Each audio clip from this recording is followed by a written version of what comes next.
बहुजन सौरभ, बहुजनांच्या सामाजिक व सांस्कृतिक चळवळीचे मुखपत्र। नमस्ते, जय भीम। मैं एडवोकेट डॉक्टर सिद्धार्थ कामले, दैनिक बहुजन सौरभ का मुख्य संपादक।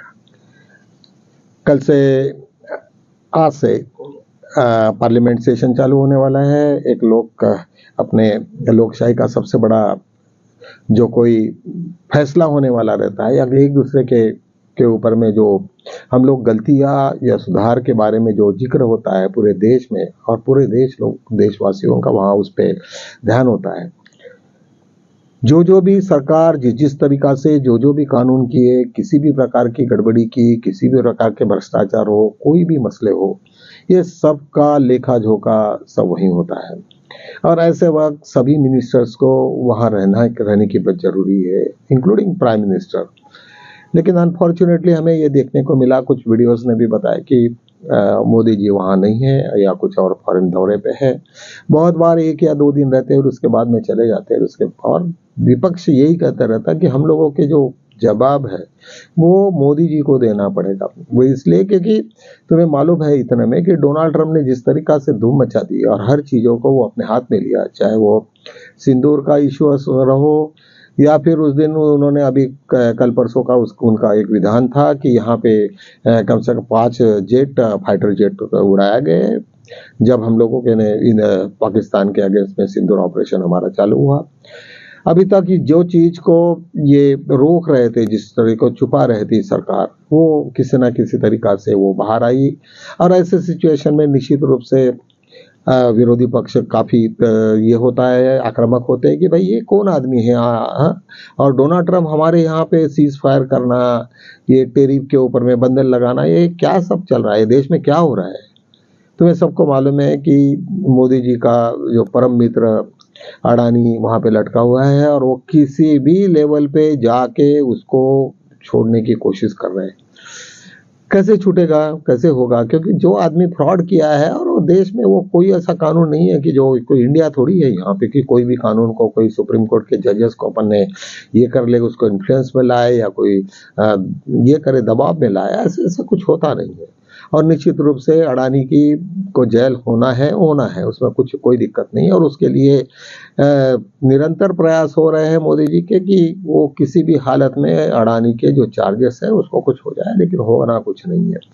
कहने का मतलब ये है कि कोई देश के प्रति कितना संवेदनशील आदमी ने होना चाहिए, क्योंकि आज तक का इतिहास ऐसा रहा है हम लोगों का, इंडिया का, कि अमेरिका ने हमको कभी भी साथ नहीं दिया। जब भी कभी हमें मुसीबत आई तो फिर हर वक्त जहाँ पे भी हमें तकलीफें हुई तब हमें रशिया ने साथ दिया, हमको ईरान ने साथ दिया, हमको इजराइल ने साथ दिया।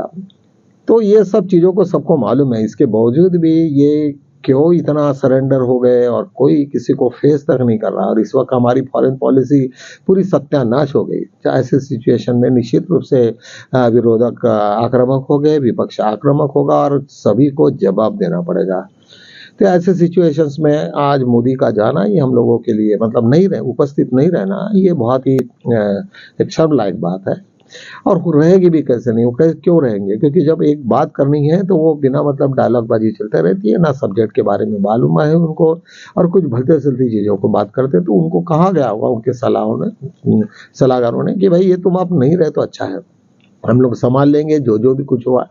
लेकिन इस वक्त बड़े दुर्भाग्य की बात है कि आरएसएस उनके ऊपर में बड़ा आक्रामक है। आज ऐसे कुछ विधायक रहे, 40 विधायक ने नड्डा जी को अपने लेटर दिया है और उन्होंने कुछ अपने डिमांड्स को रखा। इस वक्त ये डिमांड यदि वो स्पीकर के पास में जाए और या कुछ उनका हल्ला बोल हो जाए तो निश्चित रूप से तुम्हें आश्चर्य नहीं लगेगा। तुम्हें मालूम होगा कि आरएसएस का मूल मुद्दा जाति के जो वाटर टाइट कंपार्टमेंट्स का है। उन लोगों को जाति से बात बहुत ही है, ब्राह्मण सी होना चाहिए। उसके बाद में जो हायरार्ची है, जो हमें मनुवाद में बताया गया है, उसके ऊपर में उनका फॉलो काफ़ी है। तो निश्चित रूप से कुछ ब्राह्मण सांसद लोगों का एक बहुत बड़ा एक तबका, वो काफ़ी एक बड़ा एक जत्था, ये लोग उनके ऊपर में काफ़ी आक्रामक है। वो चाहते हैं कि मोदी यहाँ से हटे और मोदी हट के यहाँ के ऊपर में पूरा का पूरा कुछ बाकी लोगों की ये आ जाए। अभी तक वहाँ पर अध्यक्ष की नियुक्ति नहीं हुई और ऐसे सिचुएशंस में ये सब बातें वहाँ पे चल रही है। तो ऐसे वक्त हम लोगों ने क्या आंसर देना चाहिए, क्योंकि अपोजिशंस काफ़ी आक्रामक है इस वक्त और काफ़ी मुद्दे भी है। और मुझे लगता है कि मोदी जी यदि रहते भी तो वो बड़े ये हो जाते और वो अंदर से देखते रहते सब टीवी में क्या चल रहा है वगैरह वगैरह। ये बहुत अपने यहाँ पे डेमोक्रेसी में ये बहुत गलत बात है। लेकिन डेमोक्रेसी की ये एक खूबसूरती है कि तुम कितने भी बदमाशी करो, कुछ भी करो, लेकिन तुम्हें पार्लियामेंट में सब को उतनी आज़ादी होती है और वहाँ पे तो कोई किसी को बोल नहीं सकता। कितना भी डिप्टी स्पीकर ने या स्पीकर ने उन लोगों को कितना भी करे तो उसके ऊपर में काफ़ी ये होता है, हंगामा तो चलते रहता है। अभी इनको भी लगता है कि स्पीकर को कि अभी कांग्रेस बीजेपी में काफ़ी रिफ्ट है और काफ़ी लोग नाराज है, तो ऐसे सिचुएशन में वो किस तरीक़ा से कौन से मुंह पे चलेंगे, उनका मुंह क्या रहेगा वो नहीं मालूम। तो मुझे ऐसा लगता है कि इस वक्त का दौर बहुत ये है और कई यूट्यूब चैनल वालों ने ये तक कहा है कि ये मोदी जी के आखिरी के दिन चल रहे, शायद हो सकता है वो सेशन के बाद में रह गया नहीं, क्योंकि गडकरी जी ने पूरी तैयारी कर ली है और गडकरी की तैयारी के बाद में निश्चित रूप से ऐसा मुझे लगता है कि वो निश्चित रूप से वो प्राइम मिनिस्टर होने के लिए है और लीडर सब अपोजिशंस लोग उनको समर्थन भी देंगे, क्योंकि उनको मिड टर्म इलेक्शन नहीं चाहिए। वो तब तक देंगे कि जब तक वो ईवीएम है। यदि ईवीएम यदि यार नहीं हो जाता या सुप्रीम कोर्ट कुछ उसमें ये करता है तो उसमें रोक लगाता है तो बात और है। वैसे भी बहुत सारी याचिका पड़ी है, चीफ इलेक्शन कमीशन का रिक्रूट के भी बारे में बहुत याचिका वैसी पड़ी है, उसके ऊपर में कोई बात नहीं हो रही है। लेकिन एक बात सच है कि यदि ये गवर्नमेंट टॉपल हो जाती है या गिर जाती है और नए आ जाती है तो निश्चित रूप से पूरा का पूरा प्रेशर जुडिशियरी के ऊपर में होता है, क्योंकि जुडिशियरी के ऊपर में अपोजिशन वाले ज़्यादा प्रेस नहीं कर सकते या कुछ नहीं कर सकते। तो ये सब हमारे यहाँ वो चलते रहता है। अभी अभी एक बिहार की एक काफ़ी बड़ी न्यूज़ है कि वहाँ पे बीएलओ जो होता है, वहाँ पे इलेक्शंस का वो ब्लॉक लेवल का ऑफिसर होता है, वो जिस तरीक़ा से वहाँ पे धांधली किया, कई लोगों के फॉर्म ब्लैंक फॉर्म इन्होंने अपने हाथ से साइन करके जो पुराना डेटा था निकालना, सही करना, ये सब दुनिया भर के लफड़े किए और ये सब पकड़े जा रहे हैं। जब पकड़े जा रहे हैं तो निश्चित रूप से इसका हंगामा होगा एक पास और फिर सुप्रीम कोर्ट में ये कुछ याचिका लगेगी, ये चल क्या रहा है। तो निश्चित रूप से यहाँ पे चीफ इलेक्शन कमीशन काफ़ी ये आ गए, सत्ते में आ गए और उनको ऐसा लगता है कि शायद ये बात ये हो। तो ये पूरा ओवरऑल आज मानसून सेशन में ये सब ये यहाँ पे चले गए। एक महाराष्ट्र की एक बात है, वो जो उन्होंने कहा कि भाई स्पीकर ने कि यहाँ पे इसके बाद में हम जो आउटसाइड उस दिन की जो हंगामा हुआ हमारे महाराष्ट्र के सदन में, उन्होंने कहा कि आउटसाइडर लोगों को अभी हम लोग यहाँ पे अलाउ नहीं करेंगे पार्लियामेंट में। इसके पहले ऐसा कभी नहीं हुआ था, ये फर्स्ट टाइम हुआ। तो ये बात गलत है। कई लोगों को इंटरेस्ट होता है, कभी पत्रकार वगैरह तो आने ही है, लेकिन बाकी लोगों को, कॉमन आदमियों को उन लोगों ने रिस्ट्रिक्ट कर दिया है। एक दूसरा एक सुप्रीम कोर्ट को राष्ट्रपति द्वारा मतलब सरकार द्वारा एक 14 पॉइंट्स दिखे थे। आप लोगों को मालूम होगा कि कई राज्यपालों ने तमिलनाडु हो या और बाकी जगह में ऐसे बहुत सारे जो ये थे बिल थे वो पास होने के बाद में अपने विधानसभा विधान परिषद में पास होने के बाद में भी उन्होंने सालों तक दबा के रखे थे वो उनको वीटो पावर के इसमें।